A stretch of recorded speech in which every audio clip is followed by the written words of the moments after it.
प्रणाम सब लोग के बहुत बहुत हमरा स्वागत बा। खरवास तो चलत आ खरवास में रउआ लोग के हम बेटी के बियाह के गीत गा गा के सुनावतनी आ ऊपर से हम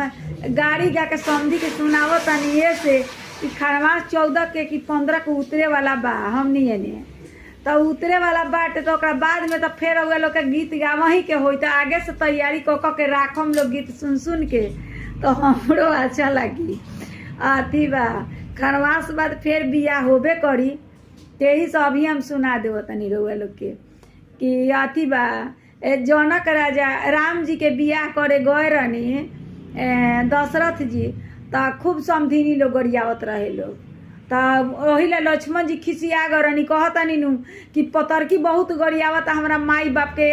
कि ओकरा के मार देम तीर से।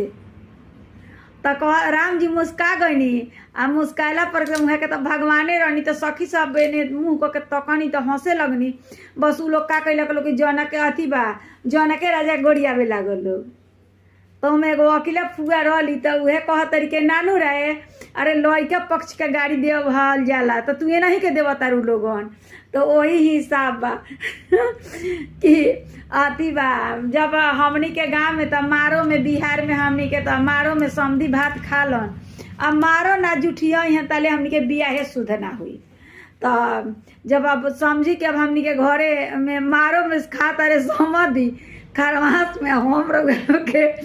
समधी के गाड़ी गा के सुनावत तनी कि जब समधी बैठी है तो हमनी के तो जब परंपरा भगवाने में लागल बा कि दशरथ जी के गाड़ी भय रहे राजा जनक जी के घरे तो हमनियों के समधी के तो होय के चाही नु तो आगे से सब लोग रउआ लोग तैयारी कर ले हम गावत तनी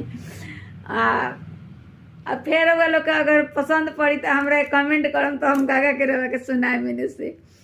अथी बा तब बैठल बानी लड़का के बाबूजी खाए खातिर तब उहे गाड़ी है